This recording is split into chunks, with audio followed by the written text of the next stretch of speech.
निवडणुकीनंतर कीर्तिकरांचे सूर काहीसे बदललेले दिसतात। अमोल कीर्तिकर निष्ठावंत आहे म्हणून अनेक आमिष दाखवूनही तो शिंदेंकडे गेला नाही असं कीर्तिकरांनी म्हटलंय। पाहूया। महाराष्ट्रात कधी 5 टप्प्यांमध्ये झाल्या निवडणुका का त्यांनी केलं असं कळत नाही, पण तो निष्ठावंत आहे। त्यांनी अजिबात सांगितलं नाही मी येणार पण नाही म्हणून। एवढं सगळं आमिष दाखवून देखील तो आला नाही। एकदम कणखर आहे तो। मतदानानंतर शिंदे गटाचे खासदार गजानन कीर्तिकरांनी अप्रत्यक्षपणे स्वतःच्याच पक्षाला घरचा आहेर दिलाय। वडील गजानन कीर्तिकर शिंदे गटाचे प्रचारक आणि मुलगा अमोल कीर्तिकर ठाकरेंचा उमेदवार या समीकरणामुळे मुंबई उत्तर पश्चिमची लढत चर्चेत होती। मात्र अमोल कीर्तिकर निष्ठावंत असल्यामुळे ते ठाकरेंसोबतच राहिले। त्याला शिंदेंनी विधान परिषदेच्या आमदारासह अनेक आमिष दिली, पण तो कणखर होता असं म्हणत शिंदेचे नेते कीर्तिकरांनी ठाकरेंच्या उमेदवाराचं कौतुक केलंय।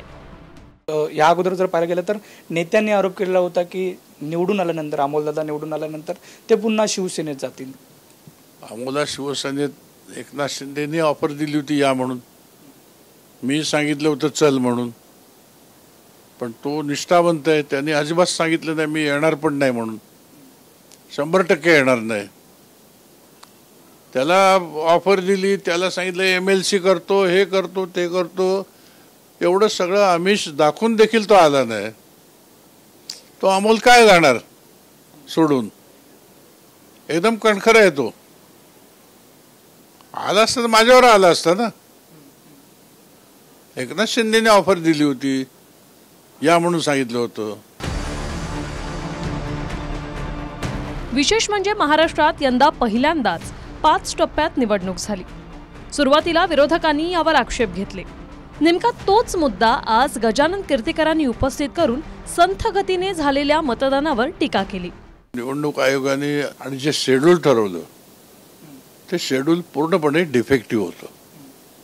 पूर्णपणे महाराष्ट्रात कधी 5 टप्प्यांमध्ये झाल्या निवडणुका जवळजवळ 40 दिवस निवडणुकीचा कार्यक्रम का त्यांनी केलं असं कळत नाही।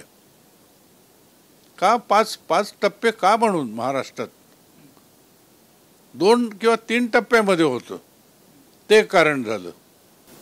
दिरंगाई होत होती। तिकडचा कर्मचारी त्याला जे काही स्किल दाखवायला लागतं काम करण्याचं ते दाखवू शकत नव्हते। त्या संपूर्ण टोटल त्या ह्याच्यामध्ये रांगेमध्ये असा एखादा थंड कामाची सवय नसणारा किंवा मंत्रजळी आपण म्हणतो ना, माहिती आहे ना विषय, असा कोणतरी असेल। त्याच्यामुळे हे सगळे दिरंगाईमुळे तिकडे रांग लागते। मात्र पित्याचा धर्म म्हणून अमोल कीर्तिकरांना यशस्वी होण्याचा आशीर्वाद दिला असला तरी आपण स्वतः राजधर्म पाळून मतदान केल्याचा दावाही कीर्तिकरांनी केलाय। पिता म्हणून हे बघा, तो नैसर्गिक धर्म तो पाळायलाच लागतो। निवडणुकीला जातो, यशस्वी हो, आशीर्वाद आहे वगैरे सगळ्या गोष्टी नैसर्गिक होतात। आईंनी म्हटलं होतं की मी अमोललाच मत देणार आणि तुम्ही सुद्धा अमोललाच मत द्याल अशी अपेक्षा व्यक्त केलेली होती। नाही, मी कसं देणार अमोलला मत? मी धनुष्यबाणाला दिलं। मी सांगितलं चेक करा माझा नंबर तिकडचा, ज्या नंबरवरती मी मतदान केले ते कोणाला मत गेले ते चेक करा। निवडणूक आयोगाला चेक करता येतं। त्यांनी आपल्या मुलांच्या बद्दलची जी घेतलेली जी भूमिका आहे ती पण थोडी संकुचित घेतली असं म्हणायला हरकत नाही, कारण ते राजधर्म जरी पाळलं पण पिताचा धर्म देखील त्यांना पाळता आला असता। आणि सध्याच्या परिस्थितीमध्ये जे तेच मान्य करतायत की ज्या पद्धतीने यंत्रणाचा वापर गैरवापर ज्या पद्धतीने लोकांमध्ये हे पचलेलं नाही आहे आणि मग अशावेळी लोक त्यांच्या विरोधात कौल देत आहेत हे त्यांच्या लक्षात आलेलं आहे।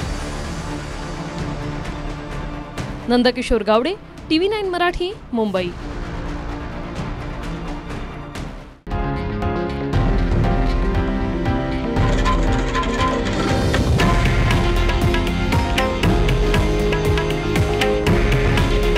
हे आहे देशातील नंबर 1 न्यूज नेटवर्क आणि आपण पाहत आहात TV9 मराठी। काळजी तुमची, हित महाराष्ट्राचं।